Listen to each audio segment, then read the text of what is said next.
నమస్కారం welcome to వి3 news లక్ష్యం సమాజ హితం నేను స్వాతి ముందుగా బులెటిన్ హెడ్లైన్స్ చూద్దాం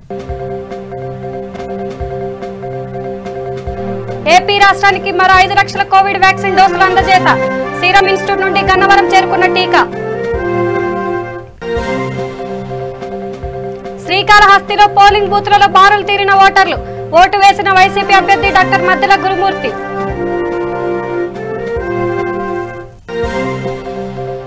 తిరుపతిలో ప్రశాంతంగా కొనసాగుతున్న పోలింగ్ 3 కంపెనీల ప్రత్యేక దళాలతో భారీ బందోబస్తు ఏర్పాటు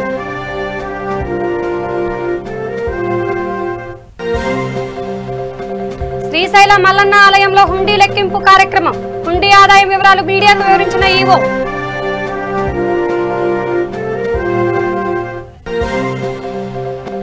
మైలవరంలో వాలంటీర్లకు అవార్డుల ప్రదానోత్సవం ముఖ్య అతిథిగా హాజరైన ఎమ్మెల్యే వసంత కృష్ణ ప్రసాద్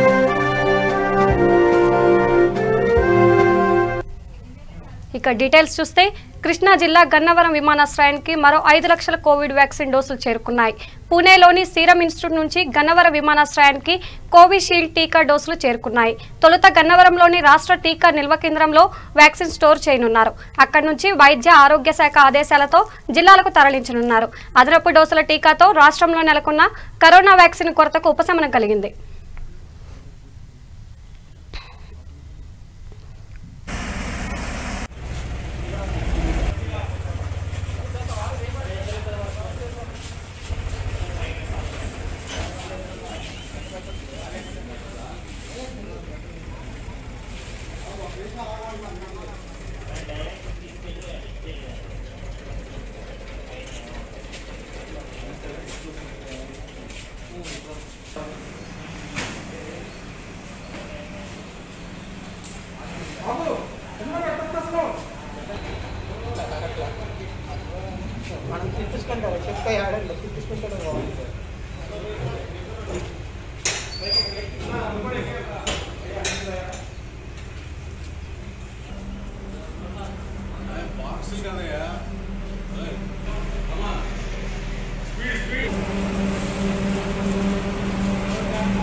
సార్ మొత్తం ఎన్ని బాక్సులు సార్ అయ్యి 42 ఒక బాక్స్లో సుమారు ఎన్ని ఉంటాయి 12,000 మొత్తం ఎన్ని లక్షలు సార్ ఇప్పుడు ఏ ఊర్లకి వెళ్తున్నాయి సార్ అయ్యి రాష్ట్రాలు అన్ని జిల్లా ఇక తిరుపతిలో కోవిడ్ నిబంధనలు పాటిస్తూ పోలింగ్ ప్రక్రియ కొనసాగిస్తున్నారు. ప్రధాన రాజకీయ పార్టీలు ప్రతిష్టాత్మకంగా తీసుకున్న తిరుపతి లోక్సభ ఉప ఎన్నిక పోలింగ్ 7 అసెంబ్లీ నియోజకవర్గాల పరిధిలో కొనసాగుతుంది. నెల్లూరు జిల్లాలోని 4, చిత్తూరు జిల్లాలో 3 అసెంబ్లీ సెగ్మెంట్ల పరిధిలో 17,10,699 మంది ఓటర్లున్నారు. 2,470 పోలింగ్ కేంద్రాలను ఏర్పాటు చేశారు. ప్రధాన పార్టీలతో పాటు మొత్తం 28 మంది పోటీలో ఉన్నారు. 10,850 మంది పోలింగ్ సిబ్బంది విధులు నిర్వహిస్తున్నారు. అవాంఛనీయ సంఘటనలు చోటు చేసుకోకుండా 23 కంపెనీల కేంద్ర బలగాలతో పాటు 3 కంపెనీల ప్రత్యేక దళాలు మోహరించాయి.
శానిటైజర్ పూసేస్తే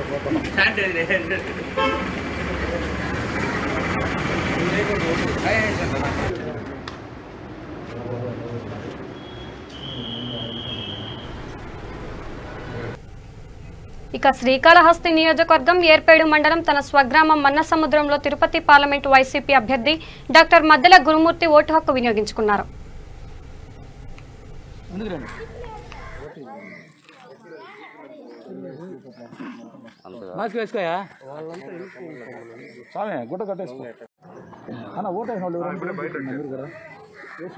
పేషెంటే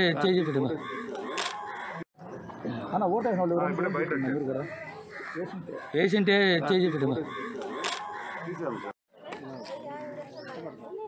అయ్యా ముందుకు రండి.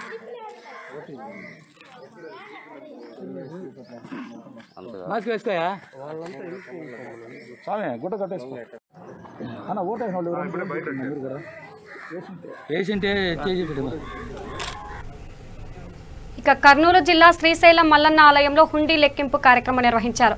గత 10 రోజుల్లో భక్తులు స్వామివారికి సమర్పించిన కానుకలను లెక్కించారు. పటిష్టమైన భద్రతా ఏర్పాట్ల మధ్య సీసీ కెమెరాల నిఘాతో ఈ లెక్కింపుకు చేపట్టారు. హుండీల లెక్కింపు ద్వారా దేవస్థానానికి 1,82,52,416 నగదు రాబడిగా లభించిందని శ్రీశైల దేవస్థానం ఈవో కెఎస్ రామారావు తెలిపారు. నగదుతో పాటు 67 గ్రాముల బంగారు, 4 కేజీల 500 గ్రాముల వెండి, 22 యుఎస్ఏ డాలర్లు మొదలైన విదేశీ కరెన్సీ కూడా హుండీల లెక్కింపులో లభించాయి. 5 రోజుల పాటు ఉగాది మహోత్సవాలు నిర్వహించగా 10 రోజులలో అధిక సంఖ్యలో వచ్చిన భక్తుల కానుకలను స్వామి అమ్మవార్లకు సమర్పించగా ఈ రాబడి వచ్చినట్లు అధికారులు తెలియజేశారు.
ఇక మైలవరంలో ఎన్వీఎస్ కళ్యాణ మండపంలో వాలంటీర్లకు అవార్డుల ప్రదానోత్సవ కార్యక్రమం ఘనంగా జరిగింది. ఈ వేడుకల్లో ముఖ్య అతిథిగా ఎమ్మెల్యే వసంత కృష్ణ ప్రసాద్ పాల్గొన్నారు. ఎమ్మెల్యే చేతుల మీదుగా వాలంటీర్లకు అవార్డులు అందజేశారు. అనంతరం ఆయన మాట్లాడుతూ వాలంటీర్ల సేవలను కొనియాడారు. ఈ కార్యక్రమంలో పెద్ద ఎత్తున వైసీపీ నాయకులు, కార్యకర్తలు, అధికారులు పాల్గొన్నారు.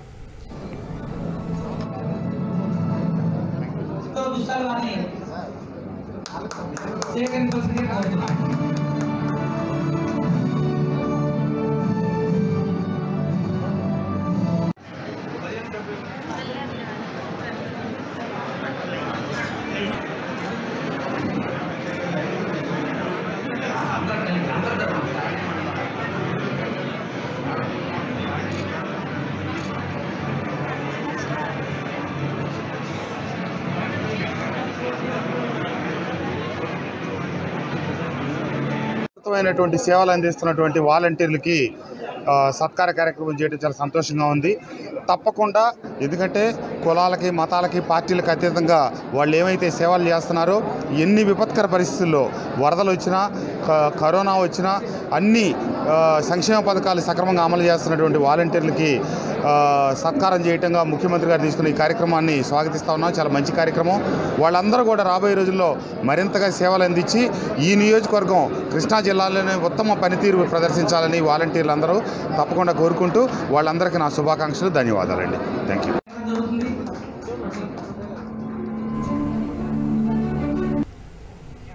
ఇక నెల్లూరు జిల్లా వెంకటగిరిలో పోలింగ్ బూత్ కి ఉదయం 7 గంటల నుంచే ఓటర్లు తమ ఓటు హక్కు వినియోగించుకునేందుకు పోలింగ్ బూత్లకు చేరుకుంటున్నారు. కరోనా వైరస్ ప్రజలకుండా అధికారులు తగ జాగ్రత్తలు తీసుకుంటున్నారు. తప్పనిసరిగా ఓటర్లు మాస్క్ ధరించి రావాల్సిందిగా పోలీసులు తెలిపారు.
ఇక గుంటూరు జిల్లా బాపట్లలోని రథం బజార్లో బాపట్ల శాసనసభ్యులు ఆంధ్రప్రదేశ్ రాష్ట్ర శాసనసభ ఉపసభాపతి కోన రఘుపతి వైఎస్ఆర్సీపీ కార్యాలయ నిర్మాణానికి భూమి పూజ చేశారు. బాపట్ల పట్టణం అభివృద్ధి చెందుతున్న తరుణంలో వైసీపీ పార్టీని మరింత పటిష్టపరిచే దిశగా పార్టీ కార్యాలయం నిర్మాణం చేపట్టినట్లు కోన రఘుపతి తెలిపారు. అదేవిధంగా నియోజకవర్గంలోని అన్ని మండలాలలో కూడా పార్టీ కార్యాలయాలు ఏర్పాటు కోసం కృషి చేస్తామని అన్నారు. ఈ కార్యక్రమంలో పట్టణ అధ్యక్షులు నరాలశెట్టి ప్రకాష్ రావు, వైసీపీ నాయకులు గవిని కృష్ణమూర్తి, మారం రామకోటేశ్వరరావు తదితరులు పాల్గొన్నారు.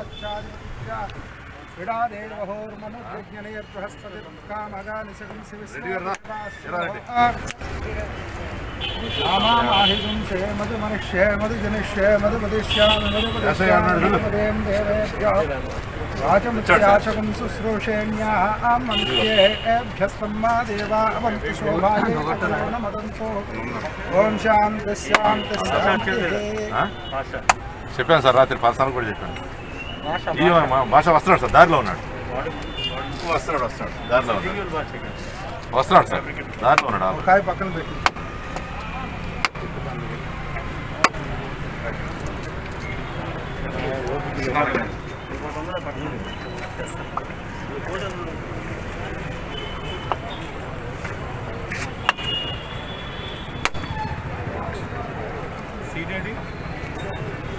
పార్టీ పరంగా మరింత చురుగ్గా అది ప్రజల్లోకి వెళ్ళాలని విస్తృతంగా అది పార్టీ పటిష్టత కోసం ఈరోజు మన ముఖ్యమంత్రి గవర్నర్ శ్రీ వైఎస్ జగన్మోహన్ రెడ్డి గారు చేస్తున్న కార్యక్రమాలను ప్రజల్లోకి మరింత ఎక్కువగా తీసుకెళ్ళడానికి ఈ కార్యాలయం తోడ్పడుతుందని చెప్పి భావిస్తూ భవిష్యత్తులో ప్రతి నియోజకవర్గంలో కూడా పార్టీ పరంగా ఒక శాశ్వత బిల్డింగ్ కట్టాలనేటువంటి ఆలోచన ఉంది.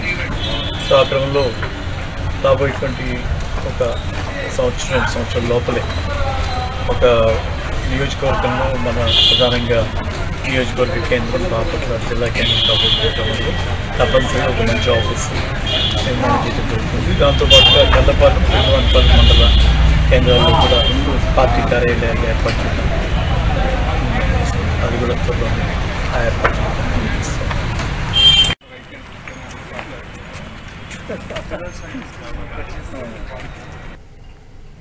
ఇక గుంటూరు జిల్లా బాపట్లలోని పట్టణ పోలీస్ స్టేషన్లో డీఎస్పీ శ్రీనివాసరావు విలేకరుల సమావేశం నిర్వహించారు.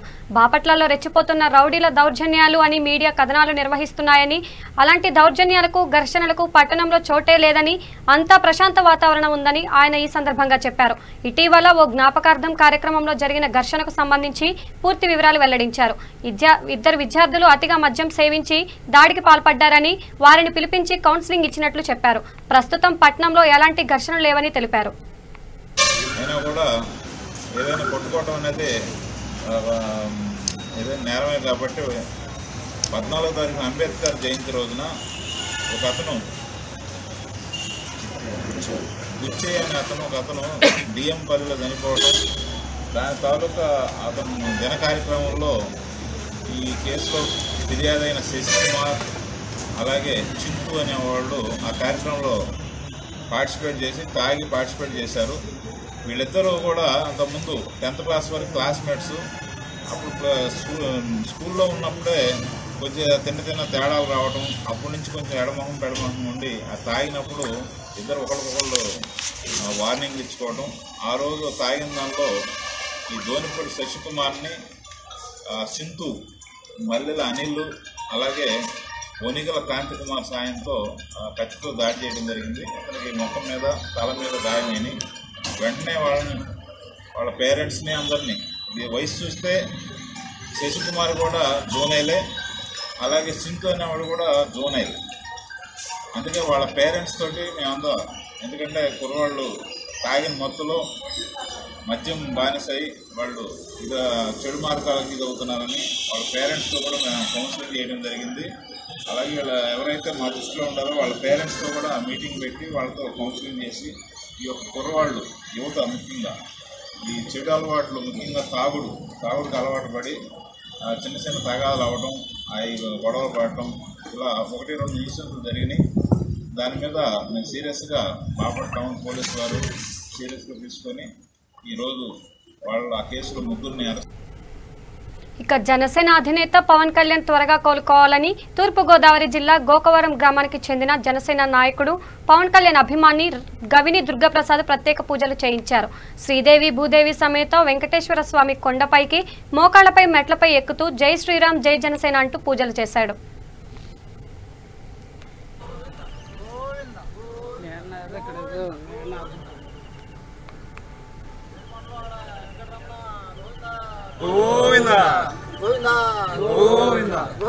కరోనాను ప్రభుత్వం నిర్లక్ష్యం చేస్తుందని మాజీ మంత్రి అయ్యన్న పాత్రుడు విమర్శించారు.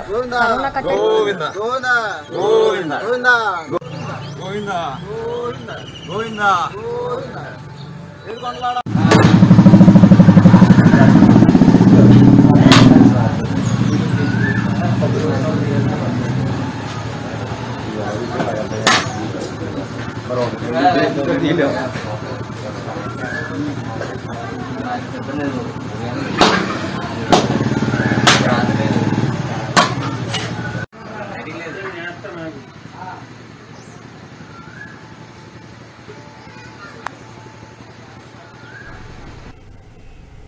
ఇక కరోనాను ప్రభుత్వం నిర్లక్ష్యం చేస్తుందని మాజీ మంత్రి అయ్యన్న పాత్రుడు విమర్శించారు. కరోనా కట్టడి ప్రచారంలో తప్ప పనితీరులో కనబడడం లేదని, గత ఏడాది ఇది కరోనా కాలంలో ఖర్చు చేసిన బిల్లులకే నిధులు మంజూరు కాలేదని అన్నారు. తన నివాసంలో ఆయన మీడియాతో మాట్లాడుతూ జిల్లాలో ఏ ఆసుపత్రిలో ఎన్ని బెడ్లు ఉన్నాయనే దానిపై సమాచారం లేదని, కరోనా వచ్చిన పేషెంట్లు ప్రైవేట్ ఆసుపత్రులను ఆశ్రయిస్తే 2 లక్షలకు మించి డిమాండ్ చేస్తున్నారని అన్నారు. ఇలాంటి వాటిపై ప్రభుత్వం ఏం చర్యలు తీసుకుంటుందని ప్రశ్నించారు. జిల్లాలో కరోనా రోగులకు అందించే వైద్య సదుపాయంపై కలెక్టర్ చర్యలు తీసుకోవాలని ఆయన అన్నారు. 86 మందికి కరోనా వ్యాపించింది. ఇది తెలిసిన విషయం, తెలియకుంటే ఎంతమందికి ఉన్నాయో ఎవరికి అర్థం కాదు. ఇంత ఘోరంగా కరోనా విజృంభిస్తూ ఉంటే ఈ దిక్కుమాలిన ప్రభుత్వం, ఈ చేతకాని పనికిరాని సన్నాసులు పరిపాలిస్తున్న రాష్ట్రంలో కరోనా గురించి ఎవరూ పట్టించుకోవట్లేదు. ఇవాళ ముఖ్యమంత్రి కానీ, హెల్త్ మినిస్టర్ కానీ, ఎడ్యుకేషన్ మినిస్టర్ కానీ, జిల్లాలో ఉన్నటువంటి కలెక్టర్ గారు కానీ, డిఎంహెచ్ఓ గారు కానీ, డిఈఓ గారు కానీ ఎవరు స్పందించట్లేదు. అంటే ప్రజల ప్రాణాలతో చెలగాటమాడుతున్నారు వీళ్ళు. చాలా తప్పుడు నిర్ణయం చెప్పి మనం చేస్తాను. ఎందుకంటే ఇంత ఘోరంగా అడ్మినిస్ట్రేషన్ ఫెయిల్ అవ్వడం నేను ఎప్పుడు చూడలేదు. ఇది ఎమర్జెన్సీ కింద లెక్క తీసుకోవాలి మీరు. దేశవ్యాప్తంగా ఇంత ఘోరమైన సంఘటనలు జరుగుతూ ఉంటే ఏ రాష్ట్రానికి ఆ రాష్ట్రం దీన్ని ఎమర్జెన్సీగా తీసుకోవాలి. మన ముఖ్యమంత్రి గారికి ఆ ఎమర్జెన్సీ అన్న ఫీలింగ్ లేదు, దానికి అర్థం తెలియదు. ఈవేళ దేశంలో రాష్ట్రంలో ఇంత ఘోరమైన సంఘటనలు జరుగుతుంటే ముఖ్యమంత్రి గారి ప్యాలెస్కే కూర్చొని ఆటలాడుకుంటున్నారు తప్పించి బయటికి రావట్లేదు. పైగా ఈవేళ అతను పేపర్లో యాడ్లు ఇచ్చాడు. జ్యోతి పేపర్కి మినహా అన్ని పేపర్లకు ఇచ్చాడు. ఒక్కొక్క యాడ్ ఎంతండి? 10 లక్షల రూపాయలు ఉంటుంది నాకు తెలిసి. మరి అన్ని పేపర్లు ఇచ్చాడు, ఎంత ఖర్చు అవుతుంది మీరు ఆలోచించండి. దీంట్లో పెద్ద అడ్వర్టైజ్మెంట్ చేసింది ఏమీ లేకపోయినా మాత్రం ప్రచారం రావాలా. ఇటువంటి కరోనా టైంలో కూడా నవ్వుతూ ఫోటో ఒకటే.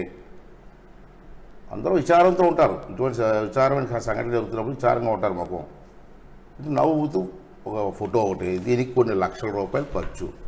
ఏమంటాడండి దీంట్లో? మీకు ఎవరికైనా కరోనా వ్యాప్తి ఉందని అనిపిస్తుంది, ఇక గుంటూరు జిల్లా బాపట్లలో Bapatla Congress party parliament in charge Ganta Anjibabu తన స్వగృహంలో మీడియా సమావేశం నిర్వహించారు. కోవిడ్ నియంత్రణ చర్యల్లో ప్రజలు బాధ్యత వహించాలని ఈ సందర్భంగా ఆయన కోరారు. వాలంటీర్ల ద్వారా మెడికల్ కిట్లను పంపిణీకి ప్రభుత్వం చొరవ తీసుకోవాలని సూచించారు. అదేవిధంగా కాంగ్రెస్ పార్టీ సేవ్ బాపట్ల కార్యక్రమంకు శ్రీకారం చుట్టి కోవిడ్ మరణాల తగ్గింపుకు కృషి చేయాలని పిలుపునిచ్చారు. రాజకీయ పార్టీలకు అతీతంగా ఈ కార్యక్రమంలో ప్రతి ఒక్కరూ పాల్గొనాలని కోరారు. మండల పార్టీ అధ్యక్షులను నియమిస్తూ ఈరోజు వారికి ఆ పేర్లను అందజేయడం జరిగింది.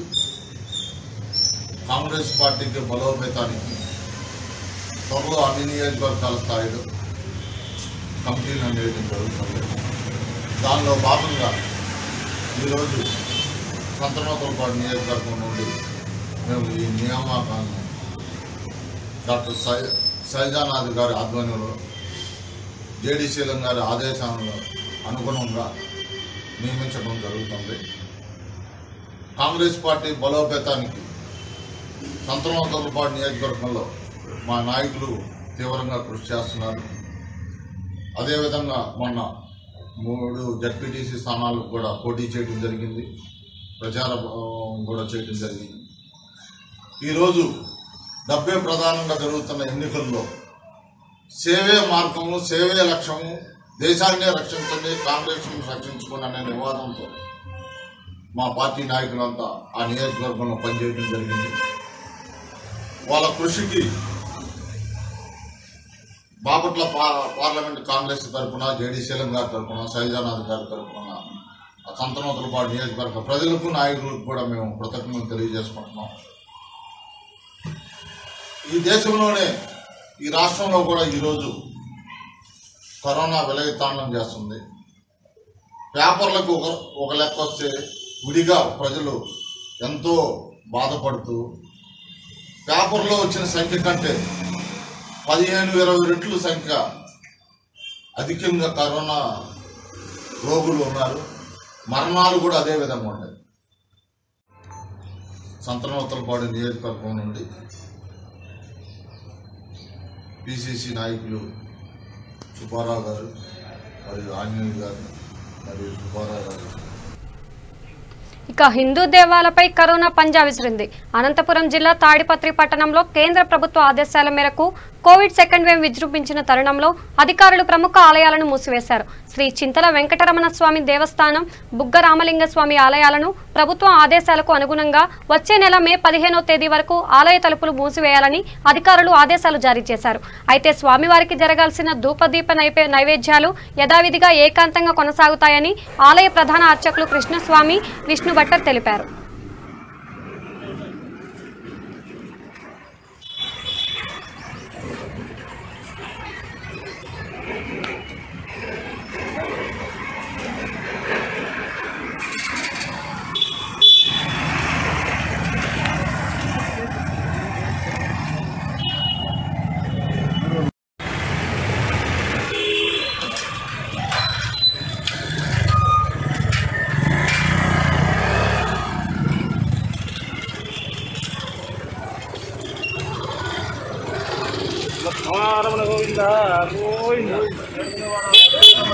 కామితార్థప్రదాయినే తాడిపత్రి పురనివాసాయ శ్రీ చింతల వెంకటరమణాయ మంగళం.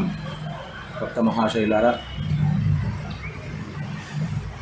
ఈ కరోనా వైరస్ నాటినాటికి రోజు రోజుకి పెరుగుతున్న తరుణంలో ఇక్కడ వచ్చి దేవస్థానంలో భక్తులందరూ ఒక సమూహంగా ఉంటారని చెప్పేసి వాళ్ళకందరికీ వ్యాప్తి చెందుతుందనే ఒక ఉద్దేశంతో కేంద్ర ప్రభుత్వం ఆదేశాల మేరకు ఈరోజు నుంచి మే 15వ తేదీ వరకు ఒక నెల రోజుల పాటు దేవస్థానాన్ని తలుపులను మూసేసినారు. ఈ అయినా కూడా భగవంతునికి జరిగే చింతల వెంకటరమణ స్వామి వారికి జరిగే పూజా కైంకర్యాలు, నిత్య సేవా కైంకర్యాలు కూడా యథావిధిగా మేము ఏకాంతంగా నిర్వహిస్తాము. ఇవన్నీ కూడా భక్తులు ఆలోచించుకొనేసి గుడికి రాలేదని అనుకోకుండా ఇంట్లోనే దైవ ప్రార్థన చేసుకుంటూ ఈ కరోనా తగ్గింత వరకు అందరూ కూడా భక్తులందరూ కూడా మాకు సహకరించవలసినదిగా అందరినీ కోరుకుంటున్నాం. ఇక తిరుపతి ఉప ఎన్నికకు ఓటు హక్కు వినియోగించుకునేందుకు ప్రజలు బారులు తీరారు. నెల్లూరు జిల్లా కోవూరు ఎమ్మెల్యే నల్లపరెడ్డి ప్రసన్నకుమార్ రెడ్డి తన సొంత గ్రామమైన కోటలో తన ఓటు హక్కును వినియోగించుకున్నారు. పలువురు ప్రముఖులు ఓటు హక్కు వినియోగించుకున్నారు.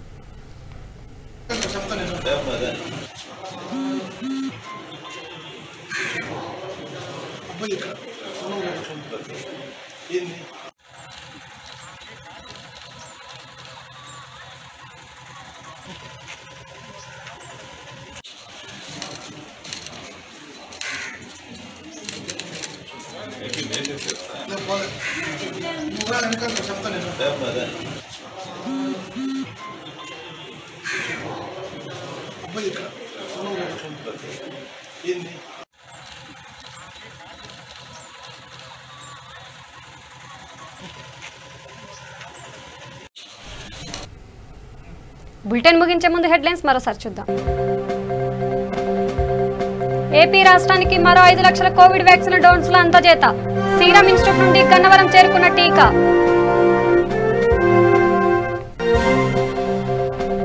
శ్రీకాళహస్తిలో పోలింగ్ బూత్లలో బారులు తీరిన ఓటర్లు. ఓటు వేసిన వైసీపీ అభ్యర్థి డాక్టర్ మద్దెల గురుమూర్తి.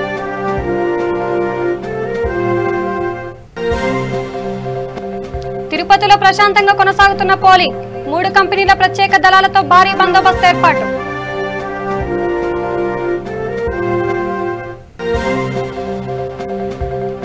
శ్రీశైలం మల్లన్న ఆలయంలో హుండీ లెక్కింపు కార్యక్రమం. హుండీ ఆదాయం వివరాలు మీడియాకు వివరించిన ఈవో.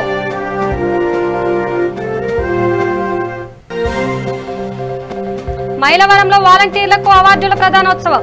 ముఖ్య అతిథిగా హాజరైన ఎమ్మెల్యే వసంత కృష్ణ ప్రసాద్.